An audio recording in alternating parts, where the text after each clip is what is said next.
Freedom.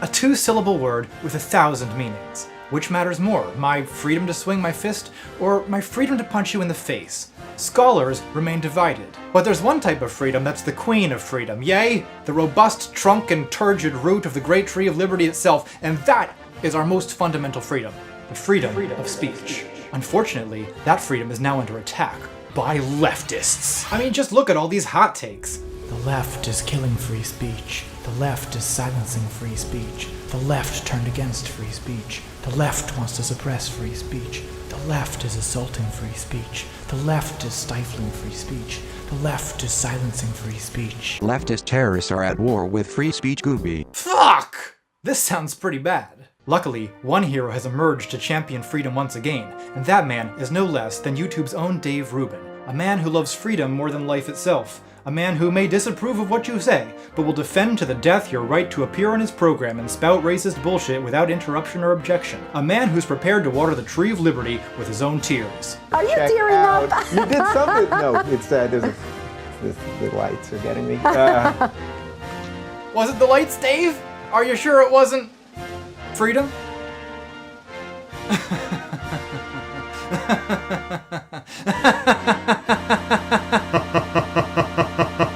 So here's the thing. I know and have known a lot of people who are educated, sincere, and sympathetic to Rubin's point of view, so I think it's worth engaging. And Dave, he's not a Nazi, so you know what, Dave? Pull up a seat. Let's talk. Oh, hold on. I'll make you a drink.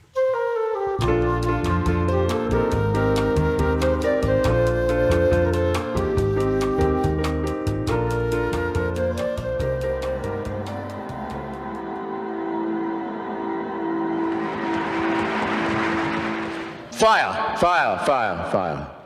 Now you've heard it.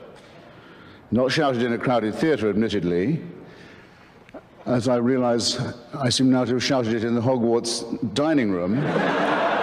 10 points to Gryffindor, my friends, 10 points indeed. Jesus, I can already feel myself being infected by Hitchens' pompous oratorical style. I'm tempted to call him the fatuous, overpraised Christopher Hitchens. If I keep that up, I'll be quoting Philip Larkin at you by the end of the video. But you know, Dave, it's fitting that I had an acid flashback and hallucinated Christopher Hitchens just then, because Hitchens is, in a sense, the steelman of your position, the ultimate champion of free speech. I mean, he's every liberal white boy's favorite, the man who Bill Maher practically tears up over while besmirching his memory, comparing him to Milo Yiannopoulos. I mean, you remind me like of a young, gay, alive Christopher Hitchens. Ugh.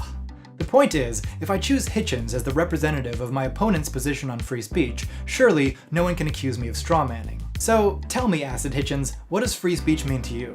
So I'll be very daring and summarize all three of these great gentlemen of the great tradition of especially English liberty in one go. What they say is, it's not just the right of the person who speaks to be heard.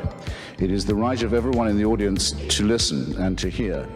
And every time you silence somebody, you make yourself a prisoner of your own action because you deny yourself the right to hear something. So free speech isn't just protection against laws regulating expression, it's also the right of any speaker to a platform and the right of an audience to hear. But does that really apply to everyone? Like, what about a Holocaust denier? So that person doesn't just have a right to speak. That person's right to speak must be given extra protection because what he has to say must have taken him some effort to come up with, might contain a grain of historical truth, might in any case give people to think about why do they know what they already think they know?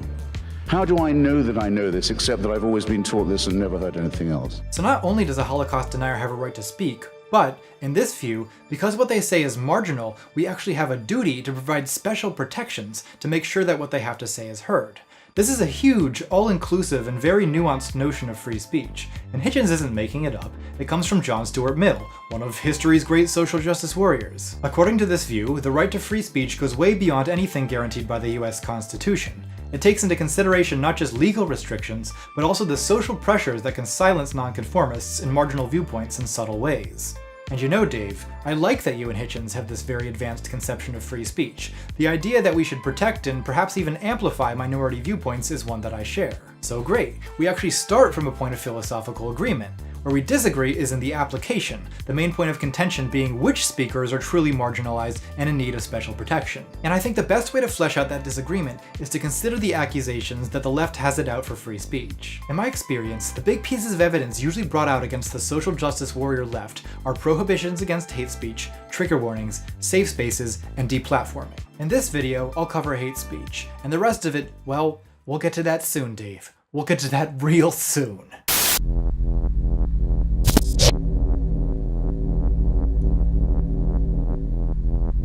Tell me, Lao Shi, what is the meaning of freedom? 张岗子里面出政权. Objection 1. Hate speech prohibitions.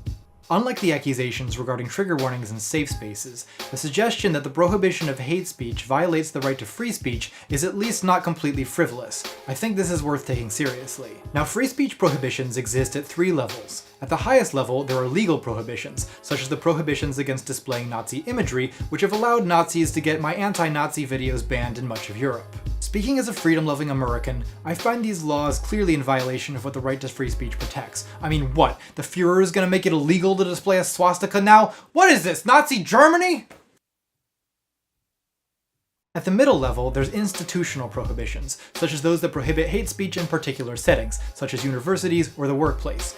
These, I think, are quite a good idea, and I'll explain why in a moment. At the bottom level, there are social restrictions. For instance, there's a lot of social pressure in certain communities not to be racist, sexist, homophobic, and so on. And although not formal rules, these norms can have a silencing effect and place a de facto limitation on the things people are willing to say. For instance, conservatives and classical liberals are constantly complaining to me about how the words transphobe, racist, Islamophobe, and so on are being used to silence them.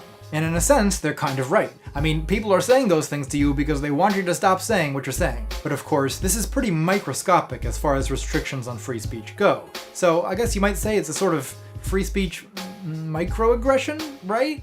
And that is what it is. It's a subtle, indirect way of trying to get you not to say a certain thing. So great, I want to congratulate conservatives on independently discovering the idea of microaggressions. But if you're willing to grant that words like Islamophobia can have a silencing effect, you should also be willing to grant that small acts of racism, sexism, homophobia, and so on can likewise suppress the speech of marginalized people. For instance, I constantly hear from women, trans, and gender non-conforming people that they've thought of making YouTube videos, but they just don't want to deal with the hate, the trolls, the constant misogyny and attacks on gender identity, the public shaming, and genderqueer and feminist cringe compilations, and so they just avoid speaking up on YouTube altogether. So in a sense, these people are being silenced by the misogynistic and transphobic atmosphere, in the same way that your average YouTube shitlord would probably feel pretty alone and silenced in a gender studies class with 19 women complaining about sexist men. Now, when I bring this up with classical liberals, they uniformly respond, if you can't take the heat, get out of the kitchen. The internet's just like that. Why can't you just deal with it? To which I respond, why can't you just deal with being called a racist on college campuses? Academia's just like that.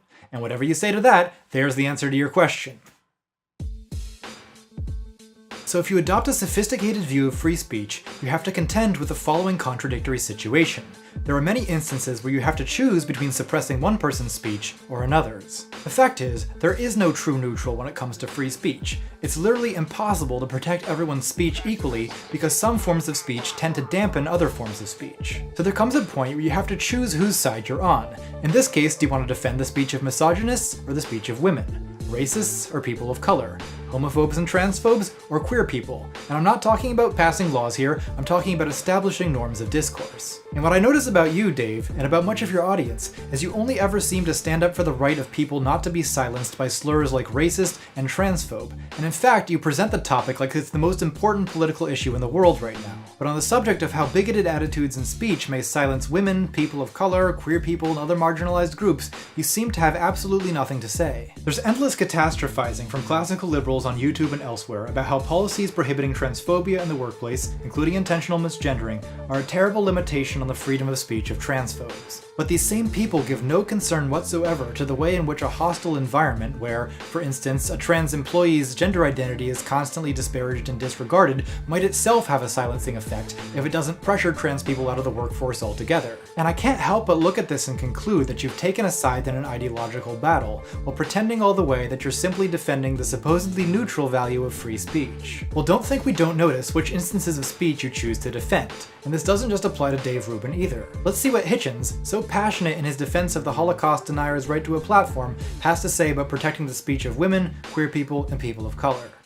Because we've had invocations of a rather drivelling and sickly kind tonight of our sympathy. What about the poor fags? What about the poor Jews, the wretched women who can't take the abuse, and the slaves and their descendants, and the tribes who didn't make it and were told that their land was forfeit? So the women, the fags, the slaves and their descendants, and the tribes who didn't make it should just take the abuse, while the Holocaust denier deserves special protections. Like I said, don't think we don't notice whose speech you rush to defend, and who you tell to take the abuse and get over it. Why does everyone love Hitchens so much? I mean, we've got people in the comments saying they want to memorize his speech and that they cried during his speech because of freedom. I mean, every American liberal with a weakness for a slick turn of phrase and an oaky public school accent is susceptible. I certainly had a boner for the man for years, and part of me still does. But there's something self-satisfying about it, isn't there? I, the intellectual kin of Socrates, appreciate the true value of free speech in accordance with the great English tradition of liberty, unlike these wretched, whiny women, blacks, and Muslims. Fuck that shit. Tell me, Lao She, what is permitted and what forbidden? 天高皇帝远.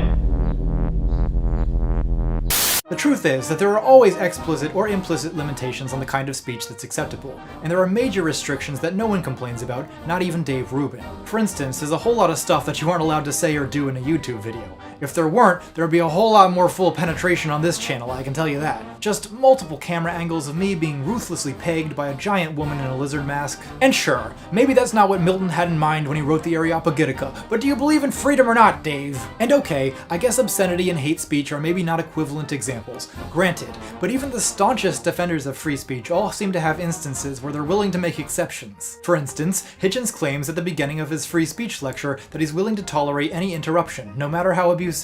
I exempt myself from the Speaker's kind offer of protection that was so generously proffered at the opening of this evening. Anyone who wants to say anything abusive about or to me is quite free to do so. And we've heard his defense of platforming Holocaust deniers, but is he willing to give 9/11 truthers the same courtesy? Let's take a look. Go away. Go away. We don't want fascist crackpots taking up our meeting. Thank you. Go away. Go away. Different panel. Fascist crackpot. Different. Fascist crackpot. We're here. We're not here to talk to you. Throw him out. Sir. Throw him out. Here, sir. Security. Security, please. So he calls them fascist crackpots and has them removed by security, and in the comments the fanboys are celebrating the ownage. But all he did is deplatform them, which, fair enough, I mean I would do the same, but he's doing exactly what I say we should do with people like Richard Spencer, and then people accuse me of being against freedom of speech. The point is, no one is perfectly consistent when it comes to protecting the speech of people they disagree with, and in fact, it's impossible to be perfectly consistent because, as I've argued, some forms of speech tend to suppress other forms of speech. But I think you can learn a lot about a person's politics by which speech they choose to defend and which speech they choose to shut down. So when I see people defending Richard Spencer and acting like the Declaration of Human Rights has gone up in flames because of campus or workplace hate speech prohibitions, while saying absolutely nothing about the way hate speech itself can be silencing, I don't see neutral defenders of free speech. I see people who have taken a side, and it's not the right side. As Philip Larkin once said,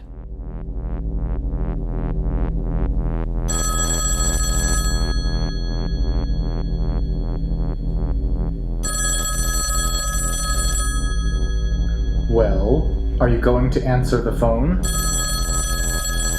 没有电话，只有命运。